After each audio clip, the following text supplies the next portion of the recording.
Anak, gumising ka na. Christmas party niyo na. Christmas party na namin, Nay. Sana maganda yung regalong matatanggap ko mamaya. Kumain ka na dyan, anak, ha?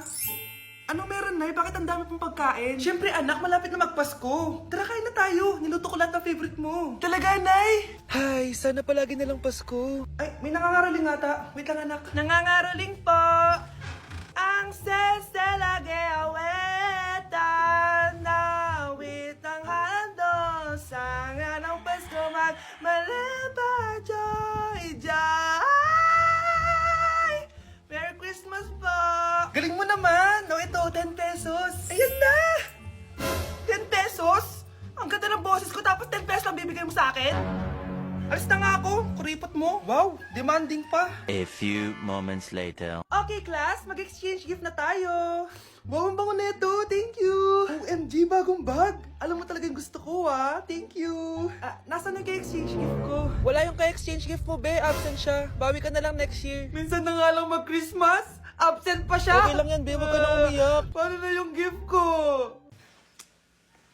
Oo, anak. Ba't malungkot ka? Wala ako natanggap na regalo, Nay. Absent yung ka-exchange gift ko. O, eto. Para sa'yo, anak. Merry Christmas. Para sa akin to, Nay. Thank you. Kala ko wala na ako regalo ngayong Pasko. Siyempre naman, anak. Makakalimutan ba kita? Wow, ang sweet niyo naman, Mare. May fruit salad ba kayo? Pingi ko. Mag-break na tayo! Anak, i-ready mo na lahat ng gamit natin, ha? Sige, Nay!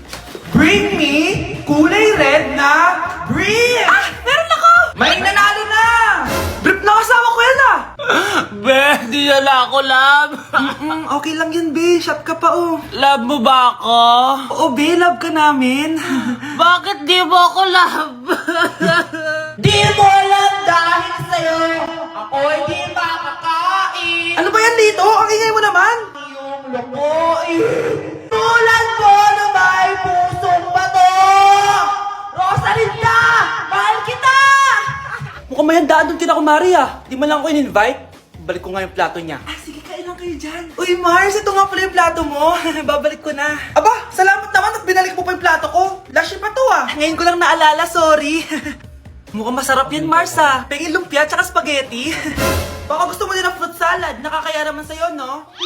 Nay, may jowa na ako. Dito ka lang pala siya makikilala. Talaga? Pakilala mo naman sa akin. Eto siya, Nay. Hello po, tita. Magjojowa ka na nga lang. Pinsan mo pa? Hindi pala tayo pwede. Magpinsan pala tayo. Ang bago nating top 1 ay si Samantha. Ang galing mo, Samantha. Naku, basic lang yan. Paano nangyari yun? Pasado kayong lahat, pero may isang bagsak. Si Scarlett, halatang favorite mo si Samantha. Pares lang kami ng average. Paano ako bumagsak? Di ba sinasagot mo ako? Eh, di bagsak ka ngayon? Umanda ka sa akin. A few moments later. Class, mag-behave kayo. Nandito yung principal natin. Magandang umaga, class. Kamusta yung bago nating teacher? Gusto ko pong i-report yung teacher na yan dahil may favoritism po yan. Favoritism? Sinungaling ka, Scarlett! Mabait sa amin si ma'am. Opo, ma'am. Mabait po ako sa kanila. Pantay-pantay lang po yung tingin ko sa kanila. Huwag mo na pagtakpan nanay mo, Samantha. Hala, OMG, magnanay sila. Ma'am principal, pagpasensyahan niyo na siya. Baka di niya alam yung sinasabi niya. Meron ako ebidensya dito nagpapatunay na binigyan ng sagot ni ma'am si Samantha. At tinawag ng nanay si ma'am. Bawal to sa school natin, ah. Kayong dalawa, mag-usap tayo sa principal's office. Ma'am, magpapaliwanag po ako. Ang bago nating top 1 ay si Scarlett. Yes, Scarlett, deserve mo yan. Marami pong salamat, ma'am principal. Alam mo, buti na lang hindi mo na teacher yung nanay mo. Anong sabi mo? Hindi mo ba alam na magkapatid kayo ni Samantha? Iisa lang kayo ng nanay. Ang makakasagot na to may plus point sa akin. What is 2 times 2? Ma'am ako, ma'am. Wala bang gustong sumagot? Ma'am, alam ko po yung sagot. 2 times 2. Ma'am. Okay, Samantha. 2 times 2 is 4. Very good. May plus 5 ka sa akin. Ang daya naman. Kanina pa ako nagtataas ng kamay. Ma'am, pwede pa po ba ako mag-take ng quiz? Absent kasi ako kahapon eh. Ay, hindi na! Absent pa more! Tatamad-tamad ka kasi mag-aral. Nagkasakit po kasi ako, ma'am. Oh, anong gagawin ko? Ma'am, pwede ba ako mag-quiz kahit absent din ako kahapon? Oo naman. Ito, magsimula ka na. Thank you po, ma'am. Bakit siya pwede mag-quiz, ma'am? Bakit? May problema ka ba? Oo, may problema ako. Favoritism ka. Palagi na lang sa Samantha yung binibigyan mo ng chance. May galit ka ba sa akin, ma'am? Sabihin mo. Hindi ako galit sa'yo. Pero sa nanay mo, oo. Wag na wag mong dadama yung anak ko sa problema mo sa akin.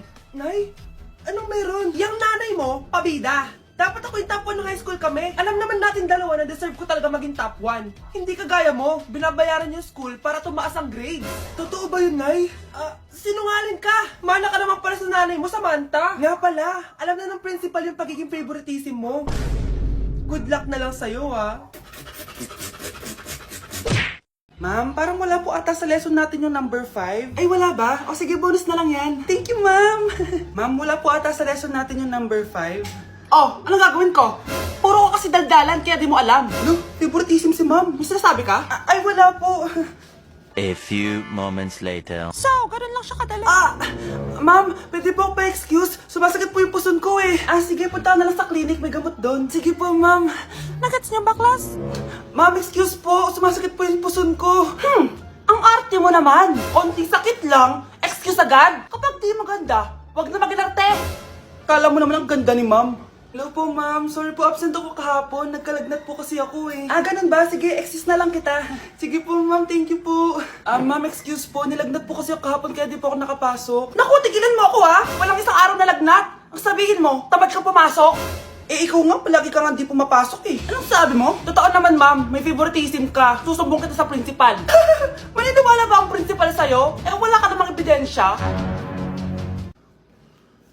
Anak, mag-exam tayo mamaya ha. Dapat mas mataas grades mo kay Scarlett. Oo naman, Nay. Mas magaling naman ako sa kanya. Anak ni ma'am si Samantha. Eto yung mga sagot mamaya sa exam. I-perfect mo yan. Sige na, Nay. Baka may makakita pa sa atin. Humanda kayong dalawa sa principal. Tapos na yung maliligayang araw niyo. Mga anak, aalis lang ako ha. Maglinis kayo dyan. Bye, Nay! At dahil wala na si Nanay, ako ang bago niyong boss. Kaya sundin yung mga inuutos ko, ha? O Kyle, ikaw na magugas ng mga plato doon ha. Wow, lakas magutos ha. Aba, nagreklamo ka ba? Brianna, walisin mo yung mga kalat dito. Pwede ikaw naman. Walisin ko mukha mo eh. Ano sabi mo, babae ka? Hoy, ikaw Miguel. Ikaw gumawa ng assignment ko ha. Ang lala ng babaeng to. Sa bobo pa papagawa ng assignment. Matutulog lang ako ha. Dapat pagkagising ko, tapos na lahat yan ha. Nakakainis si ate. Sobrang tamad na. Dami pang inuutos. Ano magagawa natin? Favorite kasi ni nanay yan eh. Isumbong na natin niya kay nanay. Hindi pwede inaalipin niya tayo ng ganito. Anong isusumbong ha? Akala niyo hindi ko kayo naririnig? Magtrabaho kayo doon! Tama na ate! Sawang-sawa na kami. Puro kautos. Malinaw naman sa inyo, di ba? Na pag wala si nanay, ako ang boss. Sinong boss? Ha? Wala nay. Actually, kakatapos ko lang maglinis ng bahay, oh. Luh, sinungaling. Scarlett, huwag mo na ako lokohin. Hindi naman talaga ako umalis dito. Sinisigurado ko lang kung naglilinis talaga kayong lahat. At tama nga yung sinasabi ng mga kapatid mo. Na para kang boss umasta dito sa bahay. Anay. Mga anak, kayo na bahala sa ate nyo. Utusan nyo ng utusan yan. Ate, ikaw na magugas ng mga plato dun. Eto na. Pagkatapos mo dyan ate, maglaba ka ha? Oo, sige. Pagkatapos mo maglaba, gawin mo yung project ko ha? Sige boss. Lahat ng utos nyo gagawin ko. Mga anak, maganda ba? Mawawala ako ng 3 araw ha. Nay, kailangan ba talaga tumuloy doon? Importante yun anak. Minsan lang ikasal yung kumare ko, no? Tsaka sa Cebu siya gagawin, di ba? Shala. Basta Nay, mag-ingat ka ha. Oo naman anak, huwag ka mag-alala. Siya naalis na ako. Mga kapatid mo ha.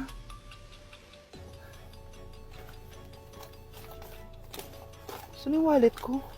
Ay kuya, balik tayo sa bahay. Nakalimutan ko yung wallet ko. Ano ba yan? Maliliit na ako. Saan na ba yan?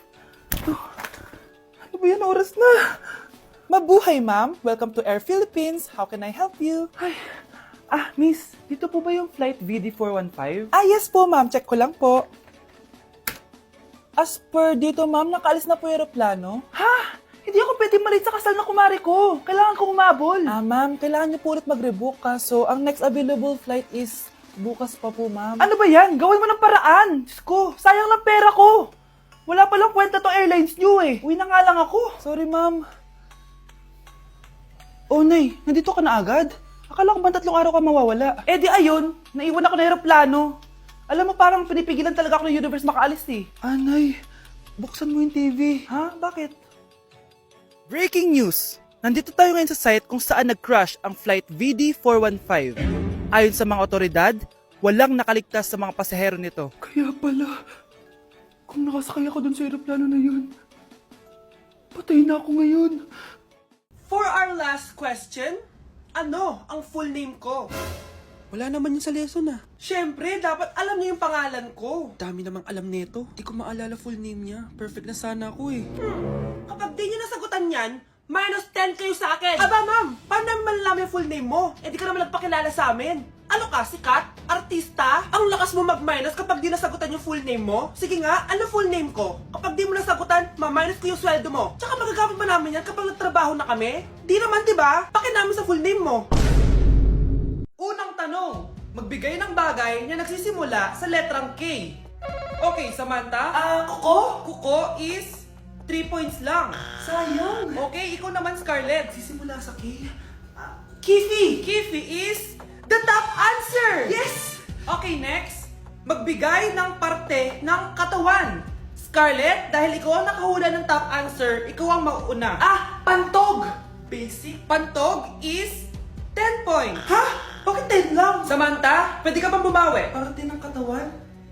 Esophagus! Esophagus is the top answer! Yun! Eto na!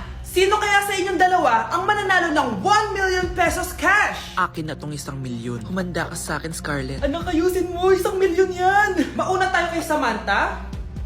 Ano ang bagay na mahaba at matigas? Mahaba at matigas. Tornilyo? Tornilyo is 50 points! Pero, hindi ito ang top answer natin, ha? Okay, Scarlett, may chance ka pa na hulaan ang top answer. Bago ko sagutin yan, Nay, kung nanonood ka man, eto na yun, Nay! Mananalo na tayo ng 1 milyon! Go, anak! Ang bagay na mahaba at matigas ay... Opo mo sumagot, anak! Sayang yung 1 milyon!